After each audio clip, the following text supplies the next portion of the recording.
ये आज हम लोग 2017 के विज्ञान प्रश्न को देखेंगे। जैसा कि पहला प्रश्न आप देख रहे हैं, जब हम सितार के तारों को बजाते हैं। क्वेश्चन ज़बरदस्त है। तो प्रश्न है, जब हम सितार के तारों को बजाते हैं तब तार में उत्पन्न होते हैं। प्रश्न को ज़रा समझ लीजिए, प्रश्न काटने की जरूरत नहीं है, अभी जो कर रहे हैं समझिए। देखिए, सितार सबसे पहले समझिए क्या होता है। सितार बजाने वाला सितार कैसा होता है? बीना के जैसे। बीना के जैसे होता है। सितार कैसा होता है? बीना के जैसे। और ऐसे ऐसे वो चीज़ बजाया जाता है। बात समझ में आ रहा है? तो वो जो सितार होता है, सितार में तार लगा हुआ होता है। तो जो तार लगा हुआ होता है, तो कहता है कि उसमें जो उस तार में जो तरंग उत्पन्न होता है वो कौन सा तरंग होता है? अनुप्रस्थ। बोलिएगा जरा, कौन सा तरंग होता है? अनुप्रस्थ होता है। तो इसको ऐसे याद रख लीजिएगा कि मान के चलिए ये सितार खरीद के लाया, ठीक है। तो ये खरीद के लाया, लेकिन इनको बजाना नहीं आता है, तो हम बोलेंगे इसको कि अनिया। क्या बोलेंगे? अनिया। और इसके बाद फिर उसको बोलेंगे कि इसको पड़ा करके तब बजाओ। पड़ा करके मतलब सुता करके बजाओ। पढ़ाने का मतलब सुता करके। नहीं तो सीधा बात समझ लीजिए कि सितार जो बजाया जाता है उसको मतलब कि पड़ा करके। पढ़ाने का मतलब हाँ, रख के होता है ना, इस पर पढ़ा के। इस पर जैसे बच्चा सबको पढ़ाते हैं अपने कंधा पर, तो इसलिए परस्थ से याद कर लीजिए, अनुप्रस्थ। ठीक है। तो बताइए, हम सितार के तार को जो बजाते हैं तो तार में कौन सा तरंग उत्पन्न होता है? अनुप्रस्थ तरंग उत्पन्न होता है। अगला प्रश्न है, चलिए, तो अगला प्रश्न है, वायु में ध्वनि तरंगे हैं। जरा ध्यान दीजिएगा, ये प्रश्न तो इतना पूछता है और बच्चे इतना ज़्यादा गलती करते हैं जिसका जवाब नहीं। देखिए, बस एक ही बात याद रखिएगा, ध्वनि। क्या लिखा हुआ है? ध्वनि। अब आप इस प्रश्न में कुछ भी नहीं याद रखिए, आपको एक ही बात याद रखना है कि ध्वनि जो है वह कैसी तरंग है। प्रश्न है आपका ए में, अनुदैर्घ्य तरंग है ना? अनुदैर्घ्य तरंग है। कौन सा तरंग है? अनुदैर्घ्य तरंग। इसको ऐसे याद रखिएगा, मान के चलिए कि आपसे हमको झगड़ा हो गया और आप खूब हमको जोर जोर से ध्वनि निकाल के बोल रहे हैं, ऐसे नहीं, ऐसे ऐसे नहीं, वैसे ऐसे नहीं, वैसे। हम आपको बोलेंगे कि धैर्य रखो। क्या बोलेंगे? धैर्य रखो। तो धैर्य से याद कर लेंगे हम लोग, दैर्घ्य यानी कि अनुदैर्घ्य। तो बताइए कि ध्वनि कैसा तरंग है? अनुदैर्घ्य तरंग है। ध्वनि कैसा तरंग है? अनुदैर्घ्य तरंग। चलिए, अगला प्रश्न है कि जब हम सितार के तार को बजाते हैं तो उस तार में कैसा तरंग उत्पन्न होता है? अनुप्रस्थ, मतलब परस करके तब हम उसको बजाते हैं, इसलिए प्रस्थ। ठीक है। चलिए, अगला प्रश्न है, 30 डिग्री सेल्सियस 100 ग्राम पानी का तापमान घटाकर 20 डिग्री सेल्सियस करने के लिए कितनी बर्फ डालने की आवश्यकता है? तो इसका आंसर हो जाएगा आपको 10 ग्राम। कितना हो जाएगा? 10 ग्राम। तो यहाँ पर ये न्यूमेरिकल प्रश्न है, इसको हम लोग अगले दिन देखेंगे, फिलहाल इसको छोड़ के चलते हैं। अगला प्रश्न है, 15 डिग्री सेल्सियस तापमान अंतर फ़ारेनहाइट स्केल पर क्या होगा? मतलब कि देखिए, 37 डिग्री सेल्सियस था, तो आपका फ़ारेनहाइट में कितना था? 6 डिग्री फ़ारेनहाइट। अगर मान के चलिए 37 डिग्री को अगर 15 डिग्री में हमको बदलना हो, तो 37 डिग्री से पहले एक नियम के हिसाब से पहले 1 डिग्री बराबर निकालेंगे। तो 1 डिग्री सेल्सियस बराबर निकालेंगे तो 98.6/15 हो जाएगा। और फिर यदि हम 15 करके निकालेंगे तो ये निकालना बड़ी आसान है, बताते हैं। तो यहाँ पर आप इस न्यूमेरिकल को हम यहाँ पर बना दिए हैं। C/5 है, 5 - 32 है, अपॉन 9 है। ठीक है। और ये जो त्रिभुज के जैसे देख रहे हैं, इसको लेमडा बोला जाता है। इसको सॉरी, लेमडा नहीं, डेल्टा बोला जाता है। तो डेल्टा C और अपॉन 6 है, फिर डेल्टा F अपॉन 9 है। ठीक है। फिर इसके बाद आपको क्रॉस मल्टीप्लिकेशन हुआ है और उसके बाद आपको काट करके यहाँ पर 27 डिग्री है ना फ़ारेनहाइट हो जाएगा। ठीक है। चलिए, तो यहाँ ये बात समझ में आ गया होगा। तो ये 27 डिग्री फ़ारेनहाइट हो जाएगा। अगला प्रश्न है, ये भी न्यूमेरिकल है, इसको भी हम लोग फिलहाल छोड़ के चलते हैं। तो हर एक्सरसाइज में आपको लगभग 4-5 न्यूमेरिकल मिल ही जाएगा। फिलहाल न्यूमेरिकल पर आप लोग को ज़्यादा ध्यान नहीं देना है, क्योंकि देखिए समय है कम समय में अगर हम न्यूमेरिकल की तरफ ध्यान देने लगे तो मेरा ओरिजिनल चीज़ छूट जाएगा। आप खुद सोचिए, न्यूमेरिकल को सॉल्व करने में कितना वक्त लगेगा? उससे तो ज़्यादा वक्त जरूर लगेगा। जो अगर ऑब्जेक्टिव में अगर क्वेश्चन याद है तो जो याद रहेगा उसको हम सीधे डार्क करेंगे, सीधे हम ओमर शीट को डार्क करेंगे। अगर जो याद नहीं, न्यूमेरिकल बनाना पड़ेगा। और बनाने वाला चीज़ हो सकता है कुछ गलती भी तो हो सकता है, इसलिए हम लोग न्यूमेरिकल को छोड़ करके चलेंगे, ध्यान उस पर नहीं देंगे। और वैसे कोशिश करते हैं कि एक या 2 वीडियो में हम इसको सॉल्व कर देंगे लास्ट में। चलिए, अगला है आपको अन्योन्य क्रिया। क्या है? अन्योन्य क्रिया का न्यूनतम बल। न्यूनतम का मतलब बताएंगे? सही बात है। अन्योन्य क्रिया का जो न्यूनतम बल है वो है आपको स्थिर विद्युतीय बल। क्या है? स्थिर विद्युतीय बल। अन्योन्य क्रिया का न्यूनतम बल बताइए। स्थिर विद्युतीय बल। यहाँ सोचिए जरा, सबसे कम बल किसको होगा? जो एकदम एक जगह पर स्थिर रहेगा, शरीर को कसरत उसरत नहीं करेगा मेरे जैसे, तो वो क्या हो जाएगा? कमजोर हो जाएगा ना, मतलब बल उसके पास कम रहेगा ना। इसलिए देखिए यहाँ पर ध्यान दीजिए कि अननोन क्रिया का न्यूनतम बल जो होता है वो क्या होता है, स्थिर विद्युतीय होता है। ठीक है, अगला है कि पृथ्वी के केंद्र पर जी का मान क्या होता है, बताइए। देखिए पृथ्वी के केंद्र पर जी का मान पूछ रहा है। सबसे पहले ये बताइए, यहाँ छोटा जी का मतलब क्या होता है, गुरुत्वाकर्षण त्वरण का मान। अगर आपसे पूछेगा कि गुरुत्वाकर्षण त्वरण का मान 0 कहाँ पर होगा, तो आप देखिए ध्यान दीजिए, ये वृत्त है, ठीक है। अब देखिए वृत्त के बीच में हम लोग क्या कर देते हैं, केंद्र। अब बात समझ में आ गया होगा।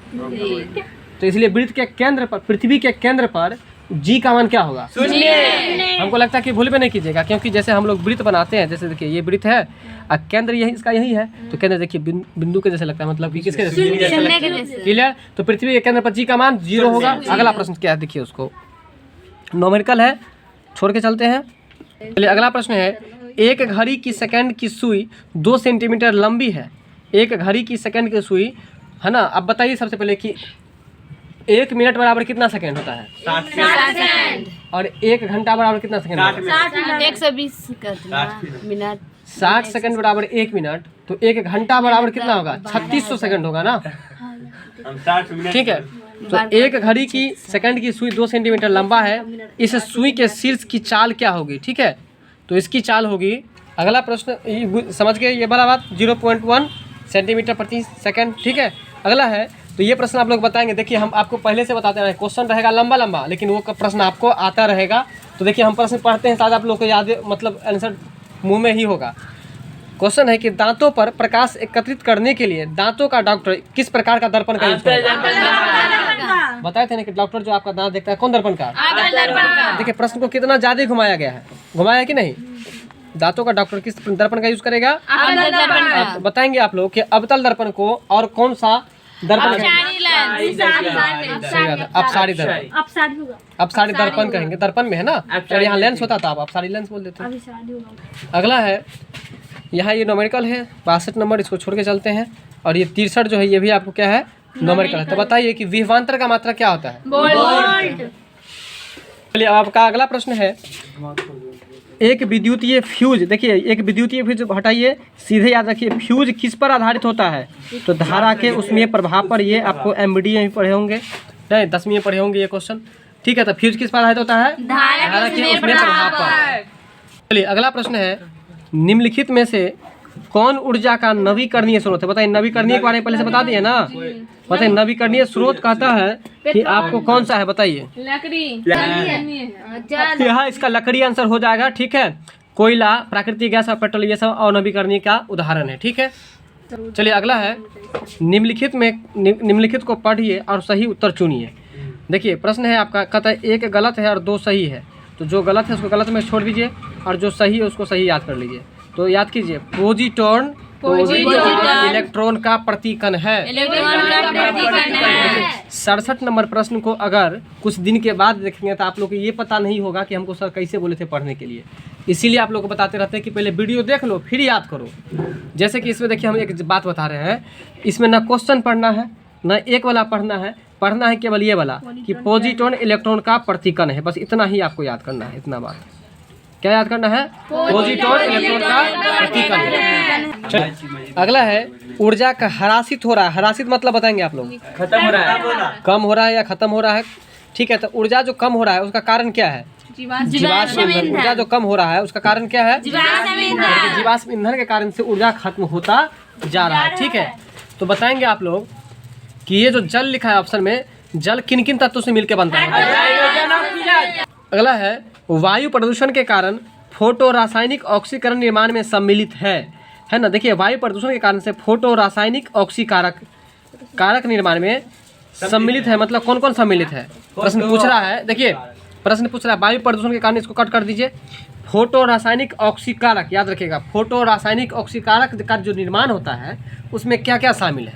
चलिए यहाँ इसमें आपको ओजोन आता है, तो बताइए ओजोन का सूत्र, पर ऑक्सी एसिटाइल, बोलिएगा पर ऑक्सी एसिटाइल। इसके बाद है नाइट्रेट एल्डिहाइड, बोलिएगा नाइट्रेट एल्डिहाइड। एक बार फिर से बिना देखे बोलना है हमारे साथ, पहला क्या है? ओजोन है। ओजोन। दूसरा है पर ऑक्सी एसिटिल, पर ऑक्सी एसिटाइल, बोलिए। दूसरा है नाइट्रेट एल्डिहाइड। पहला क्या बोले? ओजोन। दूसरा पहला ओजोन। दूसरा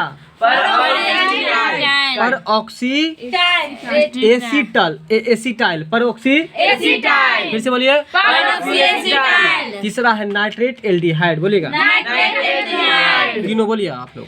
ओजोन,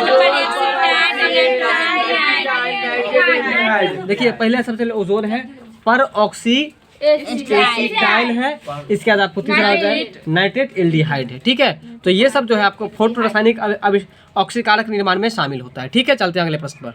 चलिए अब आपका अगला प्रश्न है, 4 विभिन्न प्रकार के स्रोतों PQRS से प्रकाश की तरंगदैर्घ्य क्रमशः 0.7 माइक्रोन है ना, 0.6 माइक्रोन, 0.5 माइक्रोन और 0.4 माइक्रोन है। निम्नलिखित में से किसमें अधिकतम ऊर्जा होगी? तो सबसे अधिकतम ऊर्जा जो होगा वो आपको S में होगा, है ना। S को एक स्रोत मान लिया गया है। ठीक है, अब यहाँ पर ध्यान दीजिए, सबसे पहले P है, फिर Q, फिर R और फिर S है। लेकिन सबसे अधिक की बात करें तो सबसे अधिक किस में है? सबसे अधिक जो है आपको माइक्रोन इसमें है, P में है। ठीक है, और सबसे अगर कम की बात करें तो आपको सबसे कम किस में? S में है। तो याद रखिए, जितना माइक्रोन कम होगा, जितना कम माइक्रोन होगा उतना ही ज़्यादा उसमें क्या होगा? ऊर्जा होगा। क्या होगा? ऊर्जा। जितना कम माइक्रोन होगा उतना ही ज़्यादा क्या होगा? ऊर्जा होगा। तो देखिए सबसे कम है ना यहाँ 0.4, इसका मतलब इसी में सबसे ज़्यादा ऊर्जा होगा। 0.7 है, सबसे अधिक था, लेकिन समझिए जितना ज़्यादा होगा उतना ऊर्जा कम होगा, जितना कम होगा उतना ऊर्जा ज़्यादा होगा। चलिए अगला है कि निम्नलिखित में से इसको कट कर देंगे, कौन अल्प समय में, अल्प का मतलब बताइए, कम समय में अधिक ऊर्जा उत्पन्न करने वाला कौन सा है? बताइए।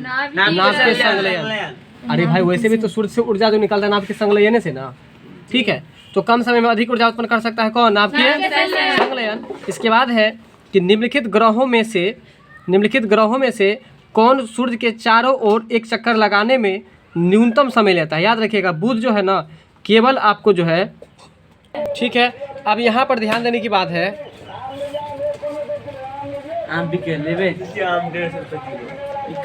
सुनिए।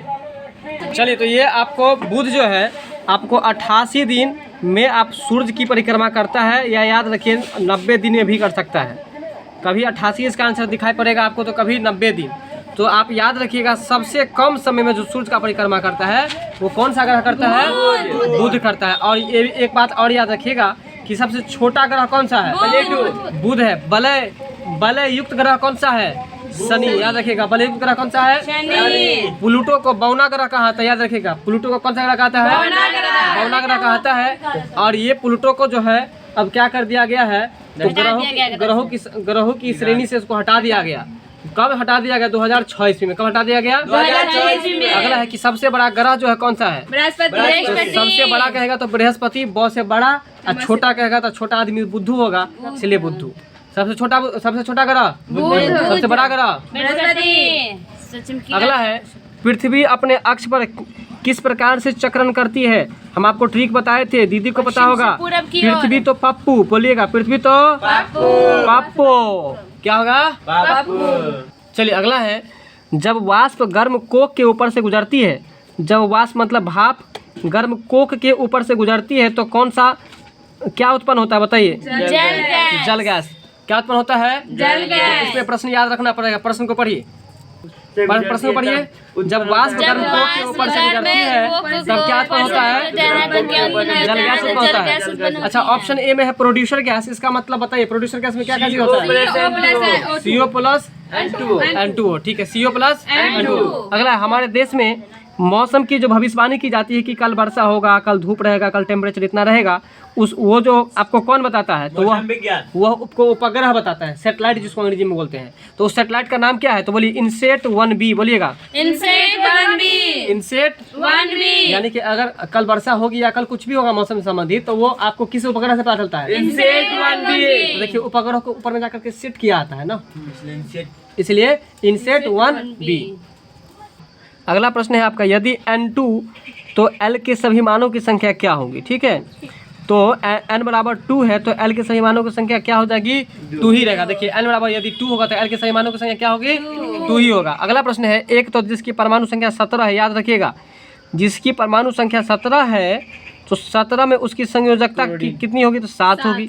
देखिए ध्यान रखिए यहाँ पर 17 में एक 7 है तो एक को उड़ा दीजिए 7 याद रहेगा। तो बताइए जिनके परमाणु संख्या 17 उनका संयोजी इलेक्ट्रॉन कितना होगा 7 होगा। अगला प्रश्न है सबसे अधिक विद्युत ऋणात्मकता किसकी होती है फ्लोरीन की। सबसे अधिक विद्युत ऋणात्मकता किसकी होती है फ्लोरीन की होती है। ठीक है क्या होती है फ्लोरीन की।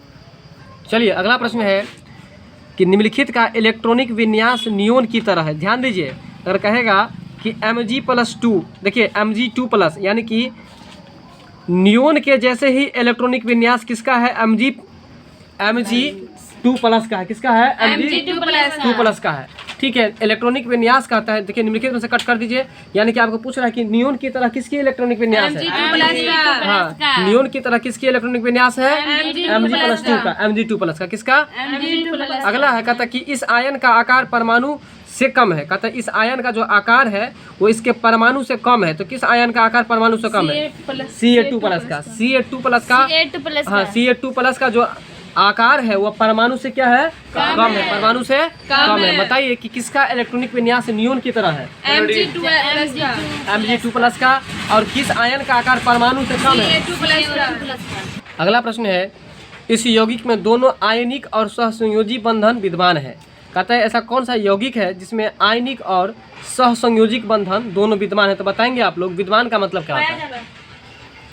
ठीक है तो इसका आंसर हो जाएगा NaH NaOH क्या हो जाएगा NaOH। अगला प्रश्न है कि लकड़ी के कार्बन में लकड़ी के C है C मतलब कार्बन लकड़ी में C की मात्रा मतलब कि कार्बन की मात्रा जो होती है वो कितने % होती है तो याद रखिएगा 60%। कितना परसेंट 60%। लकड़ी में कार्बन की मात्रा कितनी होती है 60%। हाँ लकड़ी में कार्बन की मात्रा कितनी होती है 60% होती है। अगला प्रश्न है एक जीवाश्म ईंधन का उदाहरण कहता नहीं है। एक जीवाश्म ईंधन का उदाहरण नहीं है तो देखिए जीवाश्म ईंधन का उदाहरण कौन कौन सा है कोयला है ठीक है पेट्रोलियम है प्राकृतिक गैस है। जबकि एथेनॉल जो है वह जीवाश्म ईंधन का उदाहरण नहीं है। तो ये जो नहीं वाला प्रश्न है इसको ध्यान से सुनिए आप लोग। नहीं वाला का 2-3 बार पढ़ लीजिएगा और जो रटने वाला है उसको रट लीजिएगा। जैसे कोयला पेट्रोलियम प्राकृतिक गैस ये सब प्राकृतिक गैस का ये प्राकृतिक जीवाश्म ईंधन का उदाहरण है। ठीक है चलिए यह और एक को कट कर दीजिए। अगला है किसका उष्मीय मान सबसे अधिक है ना। तो लिग्नाइट जो है लिग्नाइट का उष्मीय मान सबसे अधिक है। ध्यान दीजिए पीट कोयला है कोक है ना और कास्ट है और लिग्नाइट है। तो लिग्नाइट जो है आपको कितना नंबर पर आता है तीसरा नंबर पर आता है। तो देखिए पीट में और लिग्नाइट में सबसे अच्छा कौन हुआ पीट में और लिग्नाइट में अच्छा कौन हुआ लिग्नाइट ना अच्छा हो क्योंकि लिग्नाइट 3 नंबर पर पीट क्या नंबर पर 4 नंबर पर। तो इसलिए पीट निम्न श्रेणी का कोयला है। और यहाँ कोक और कास्ट का मतलब होता है चारकोल अलकतरा होता है। ठीक है तो यहाँ पर लिग्नाइट जो है सो अच्छा होगा। क्या करें उष्मीय मान मतलब क्या हीटिंग टेम्परेचर किस में ज़्यादा होगा तो लिग्नाइट में किस में ज़्यादा होगा चलिए अगला है कौन सा रॉकेट ईंधन है। मतलब रॉकेट ईंधन का मतलब ये हुआ कौन सा एक इसको हटा दीजिए कौन और एक को।